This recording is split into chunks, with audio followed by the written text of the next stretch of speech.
Dragon Ball Xenoverse, it's a great game.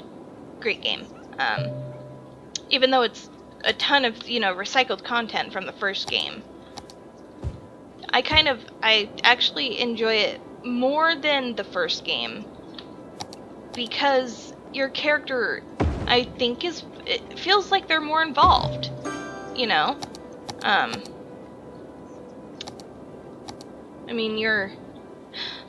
I just remembered another game because I was thinking originally, like, your character is more involved in cutscenes and things, because one of the things that takes me off in games is when you have your character that's very involved in the central plot, and then your character isn't involved in cutscenes for the plot. Terra Online was notorious about this, because your character was never in any of the storyline cutscenes. Just, that drove me nuts. My character is saving the world, let my character appear in these little animated cutscenes that look like crap, because it makes them exist in the dialogue, in the narrative. Anyway. And I was like, in the back of my mind, I was like, wait, there was a game that I love that actually has my character in cutscenes. And I remembered. It's another MMO, because Terra Online is an MMO. It's another MMO called Blade and Soul. And some of you might have heard of it. It's a K-MMO. Korean. Hey, tiny town. And it is amazing. If I loved Terra, which I did until I knew about Blade and Soul. If I loved Terra, I freaking am head over heels for Blade and Soul. The story moved me to tears more times than any other game in recent memory. And this is an MMO! It's crazy good. And I love it. And I really do want to play it for the channel. I just have to figure out a way that it would work out. But that's something definitely I want to do. Because the character creator is amazing. Gameplay is amazing. Side quests, what do you expect? It's an MMO. Ooh, parks. Let's put some parks down while I continue to talk about this fantastic game. Oh my goodness. Whew. Don't I have a fire department? Where's my fire department? I should have a fire department. Where are my fire trucks?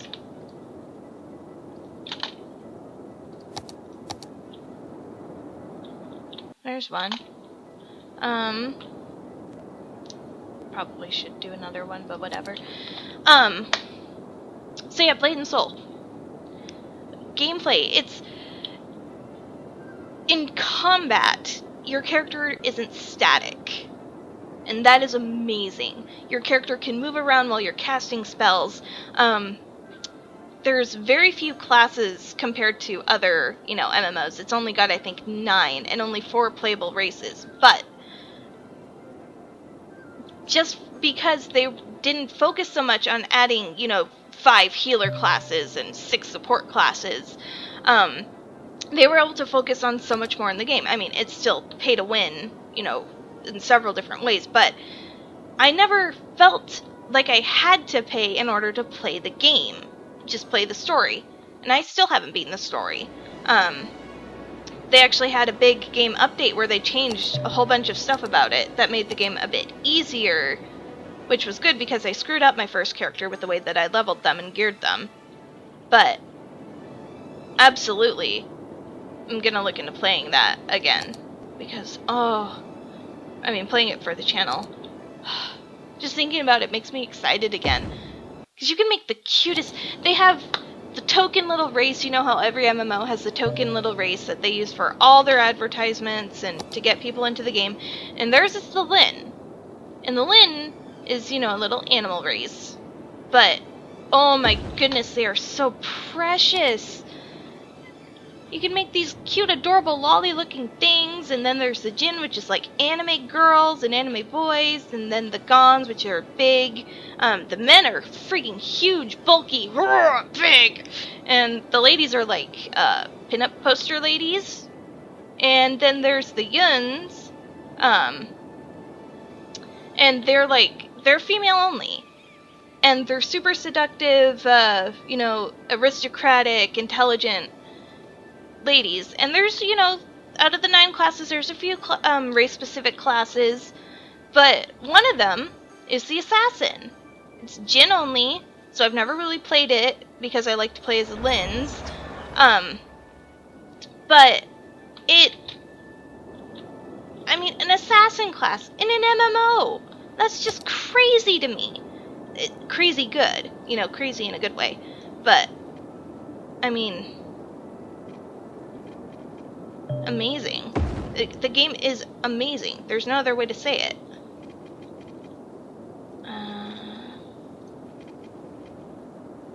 And it just makes me happy to even think about. I binged it super, super hard when I first started playing, and like I said, it had me in tears so many times because the story's not perfect, especially the way they bastardized it with the localization. The original story is quite a bit different. There's more depth to it. There's more of a moral gray area. There's just one part in particular where they added time travel where time travel didn't exist because they thought, it won't make sense to a Western audience the way it is, so we're going to change it. No, they ruined it. But anyway, disregarding that, the story is so enthralling. And the one thing that really kept me going through the game was wanting to find out the rest of the story. And I'm trying to hype this game up for some reason without spoiling the story in case I do play through it, which more and more now it's sounding like a better and better idea. I actually really like it. I don't have any death care. It's because I don't have any unlocked, so no worries. It's a great game. I keep going back and forth between wanting to do it and not because my internet has been kind of iffy today. And as you know, MMO, you gotta have a stable internet connection, especially if your ping is really high, then you're kind of SOL. But I'm thinking about it still. It sounds like a really fun idea. Only downside is, it's got so many side quests. You just slog through all the side quests. There's so many! And it's just insane, but I could make it work, I think. Yeah. Let's get a 2-lane road. I'm gonna zone some commercial here. Not focusing on this game at all. Not even in the slightest. But you know what? It's fine. We're having a good time.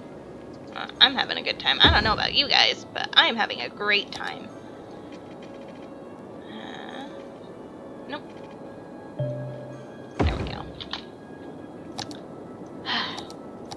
What other games? Been playing a bit of Story of Seasons Trio of Towns on 3DS. It's the latest in the Story of Seasons line. In case you don't know, after Harvest Moon: A New Beginning, Marvelous and Natsume kind of split off into 2 separate branches. Natsume retains the right to the Harvest Moon series, and they're developing their own Harvest Moon titles. And Marvelous teamed up with a localization team, Xseed, to start making the Story of Seasons games, which are like Harvest Moon a lot, but with their own take on it. And I'm enjoying Story of Seasons a lot more than Harvest Moon, especially lately. But Trio of Towns is the second in the Story of Seasons line, I guess you'd call it. Needs more industrial. And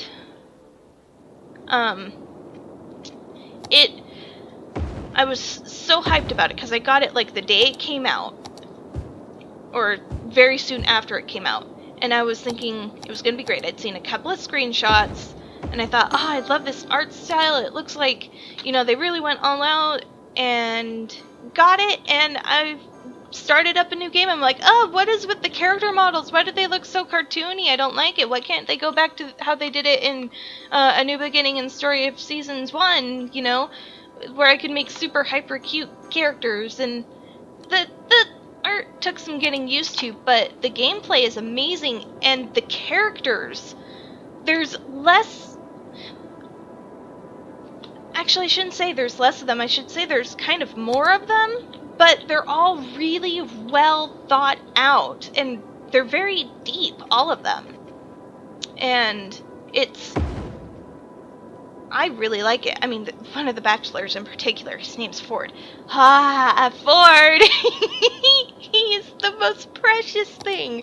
I don't think I'll ever be able to go to another bachelor. I've tried most of them. I gave Wayne a try, and he seemed nice at first, but I don't know, there was just something about the relationship with him that left a lot to be desired to me. Tried Ludus. Ludus is my second favorite. There's like the issue where he treats you still as kind of like a kid, or like a little sister, which if you're dating him is a little awkward, but for the most part his relationship was really sweet because he was very outwardly loving, whereas Ford is more awkward. Ford doesn't really understand love, so he tries the best that he can, but he's not necessarily great at it. It's still super sweet though. Gave Yuzuki a try.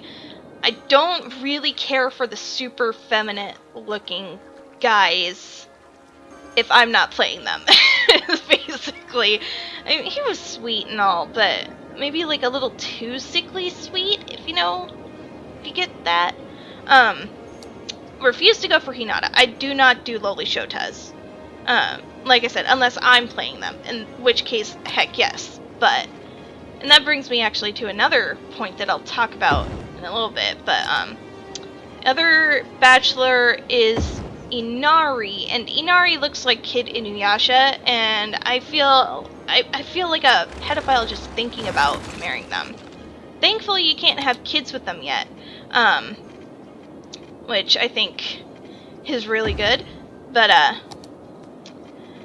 they are working on localizing the Japanese-only DLC, which I'm super excited about because there's some clothing that's really cute in it that I really want. So, I mean, there's that, which is awesome. And, yeah. It's a great game. Really like it. Lots to do. There's no more building up the towns per se, because there's 3 towns. You don't actually go around and construct every building. You do help construct big city projects for each, like a bell tower or a fire pit. You know, you're not building the town, but you're helping it. You're helping it grow, which is really cool. And I've recently. Sounds like I'm going off topic, but I'm still on topic, trust me. I recently got, what am I trying to say? I recently hacked my 3DS, and I mean legit hacked as in got custom firmware installed. Because previously I was doing, you know, traditional homebrew where you boot up an exploit and it launches the homebrew launcher. And that's what I'd been using for a long time, but Nintendo kept patching the exploits, and I would have to wait to be able to use them again. And I got to thinking, well, what if they come out with a fix that, you know, just they can't patch, or they can't get an exploit working for. And so I looked into getting actual custom firmware installed, and I was very apprehensive about it, because, you know, if you've hacked before, you know, custom firmware, if you screw up installing it, you know, you've screwed up, but you've got a very nice brick, is what you get if you screw up installing custom firmware. But found a really clear, concise guide, followed every step, read every step about 3 times before I installed it, or before I even started. So, I mean, I had my bases pretty well covered with that. And I managed to get it installed, and it's been great. No problems so far, and that actually allowed me to get some patches for games, like the No Lines patch for Pokemon Sun and Moon. That right there was worth it for me. It was really good to be able to play with no lines. And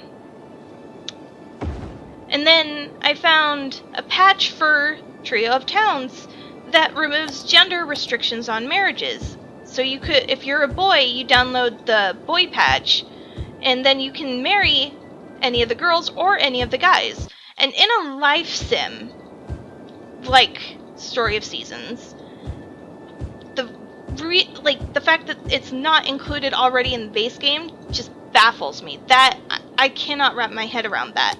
The Sims is doing it, which is amazing. Kudos to the Sims team for patching that in. That's awesome.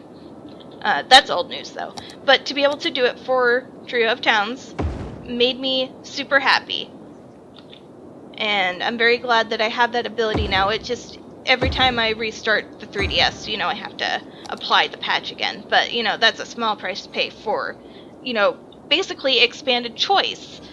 Now, if I'm playing either gender, and I decide, oh, I'm gonna go and marry, so-and-so, I can.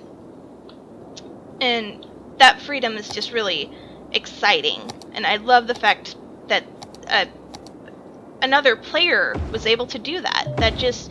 It's amazing. But, so yeah, those are games that I've been playing recently. I also recently got a PS4 and got Project Diva Future Tone. Super psyched about that. It's really hard. It's a lot of fun.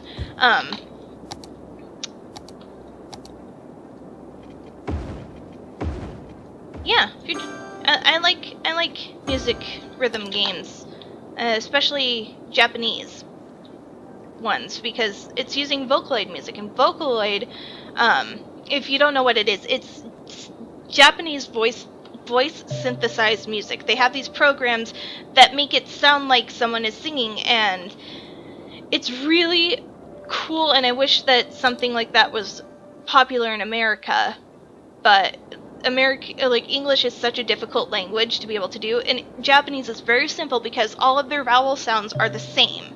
A is always A, E is always E, I is always E, It never changes, unlike in English, where depending on the word and the surrounding letters, the sound is going to be different. Some sounds, or some, letters don't have any sound, It's much, much harder to do that. And there's a couple voice banks that can do English language, but it's very tricky to do to get a clear sound. But, and Project Diva takes those songs and lets you play it to a really difficult rhythm game. It's been a whole line of games starting from the PSP, and Future Tone is actually a port of the arcade version, which is amazing. But yeah, I think I've been talking for way long enough. I'm starting to get a sore throat. Holy crap. Once I get into a video games tangent, that is awesome. Video games, man. Video games. Hey guys, Niche here. Thanks so much for watching. If you liked what you saw, don't forget to hit that like button. You can leave a comment as well. And hey, why not even subscribe for more of what you just watched? You might also consider donating to my Patreon to help support the channel. Donating will get you some neat perks like previews of upcoming episodes, being able to help decide future Let's Plays, and even some free art. Once again, thank you so much for watching, and I'll see you all in the next video.